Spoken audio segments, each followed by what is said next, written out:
ಲೋಕಸಭಾ ಚುನಾವಣೆಗೆ ದಳಪತಿಗಳು ಅಂದ್ರೆ ಜೆಡಿಎಸ್ನವರು ಕೂಡ ಭರ್ಜರಿ ಸಿದ್ಧತೆ ಮಾಡ್ಕೋತಿದ್ದಾರೆ. 28 ಕ್ಷೇತ್ರಗಳ ಪೈಕಿ 3 ಲೋಕಸಭಾ ಕ್ಷೇತ್ರ ಜೆಡಿಎಸ್ ಪಾಲಿಗೆ ಬರುವ ಸಾಧ್ಯತೆ ಇದೆ. ಹಾಗಾದ್ರೆ ಏನದು ಸಿದ್ಧತೆ? ಆ 3 ಕ್ಷೇತ್ರ ಯಾವುದು?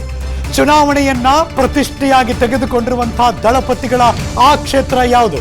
ಬ್ರೇಕಿಂಗ್ ನ್ಯೂಸ್, ಕುರುಕ್ಷೇತ್ರದ ಜೆಡಿಎಸ್ನ ಬ್ರೇಕಿಂಗ್ ನ್ಯೂಸ್ ಇದು.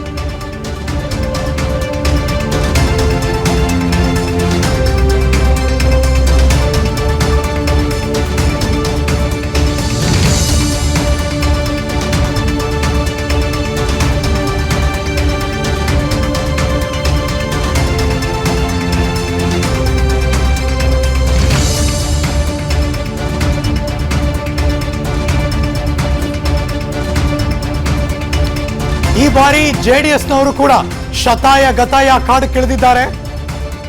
ಗೆಲ್ಲಲೇಬೇಕು, ಮೈತ್ರಿ ಸರ್ಕಾರ ಮೈತ್ರಿ ಗೆಲ್ಲಬೇಕು, ದೇಶದಲ್ಲಿ ಪ್ರಧಾನಮಂತ್ರಿ ನರೇಂದ್ರ ಮೋದಿ ಮತ್ತೆ ಅಧಿಕಾರಕ್ಕೆ ಬರಬೇಕು ಅಂತ ಆ ಕಾಡು ಕೇಳ್ತಿದ್ದಾರೆ.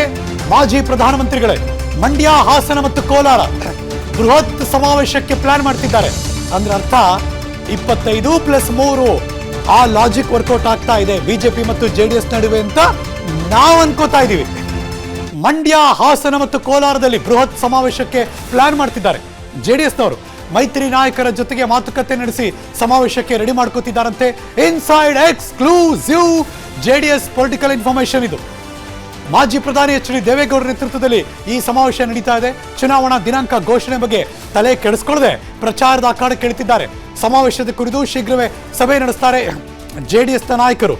ಇದ್ರ ಬಗ್ಗೆ ಮತ್ತಷ್ಟು ಮಾಹಿತಿ ಕೊಡೋಕೆ ನನ್ನ ಸಹೋದ್ಯೋಗಿ ಪೊಲಿಟಿಕಲ್ ಬ್ಯೂರೋ ಇಂದ ಸಂಜಯ್ ದೂರವಾಣಿ ಸಂಪರ್ಕಕ್ಕೆ ಜಾಯಿನ್ ಆಗ್ತಿದ್ದಾರೆ. ಸಂಜು ನಮಸ್ಕಾರ. Good morning Sanju. Good morning sir.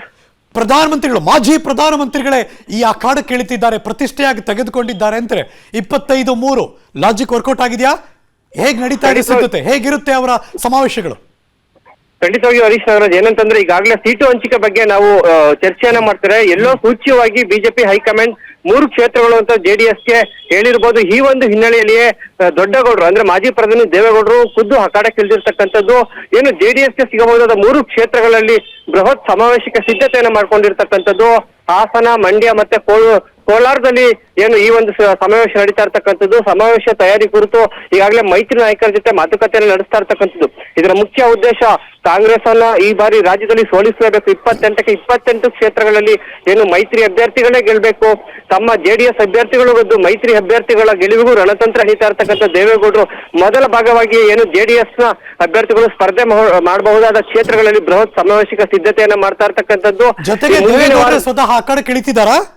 ಖಂಡಿತವಾಗಿ ಹರೀಶ್ ದೇವೇಗೌಡರ ಪ್ರತಿ ಸಮಾವೇಶದಲ್ಲೂ ಭಾಗಿಯಾಗಿರ್ತಾರೆ. ಪ್ರತಿ ಸಮಾವೇಶದಲ್ಲೂ ನಾನು ಇರ್ತೀನಿ ಅಂತಕ್ಕಂಥ ಒಂದು ಮಾಹಿತಿಯನ್ನ ಕೊಟ್ಟಿರ್ತಕ್ಕಂಥದ್ದು. ಅಂತಂದ್ರೆ ಬಾರಿ ಈ ಒಂದು ವಯಸ್ಸಿನಲ್ಲಿ ಅಂದ್ರೆ 91 ವರ್ಷ ವಯಸ್ಸಾಗಿದ್ರು ಸಹ ಈ ವಯಸ್ಸನ್ನು ರಾಜಕೀಯ ಹೋರಾಟ ನನ್ನಲ್ಲಿ ಸ್ವಲ್ಪವೂ ಸಹ ಕಡಿಮೆ ಆಗಿಲ್ಲ. ಏನು ಪದೇ ಪದೇ ಜೆಡಿಎಸ್ ನ ನಾಶ ಮಾಡ್ಬೇಕು ಅಂತ ಹೇಳ್ತಾರೆ. ಅದಕ್ಕೆ ನಾನು ಬಿಡಲ್ಲ, ಈ ಬಾರಿ ತೋರಿಸ್ತೀನಿ, ನಾನೇ ಆ ಕಡೆ ಕಿಳಿತೀನಿ ಅಂತಕ್ಕಂಥ ಮಾಹಿತಿಯನ್ನ ದೇವೇಗೌಡರು ಕೊಟ್ಟಿರ್ತಕ್ಕಂಥದ್ದು. ಒಟ್ಟಾರೆಯಾಗಿ ಮುಂದಿನ ವಾರದಲ್ಲಿ ಸಭೆಯನ್ನ ಸೇರಿ ಯಾವ್ಯಾವ ದಿನಾಂಕದಂದು ಸಮಾವೇಶ ನಡೆಯಲಿದೆ ಅಂತಕ್ಕಂಥದ್ದನ್ನ ರೂಪುರೇಷೆ ಸಿದ್ಧ ಮಾಡಲಿದ್ದಾರೆ Harish Nagaraj. Thank you so much Sanjay, ಈ ಕ್ಷಣದ ಮಾಹಿತಿಯನ್ನು ಅಪ್ಡೇಟ್ ಮಾಡಿದ್ದಕ್ಕೆ. ಅನುಕ್ಷಣದ ಸುದ್ದಿಗಳಿಗಾಗಿ Vistara news YouTube channel subscribe ಮಾಡಿ. ಹೊಸ ಸುದ್ದಿಗಳ ನೋಟಿಫಿಕೇಶನ್ಗಾಗಿ ಬೆಲ್ ಐಕಾನ್ ಕ್ಲಿಕ್ ಮಾಡಿ. ಲೇಟೆಸ್ಟ್ ಅಪ್ಡೇಟ್ಸ್ಗಾಗಿ www.vistaranews.com ವೆಬ್ಸೈಟ್ಗೆ ವಿಸಿಟ್ ಮಾಡಿ. ಅಂಗೈಯಲ್ಲೇ ಜಗತ್ತಿನ ಸುದ್ದಿ ತಿಳಿಯಲು Vistara news Kannada app download ಮಾಡಿ.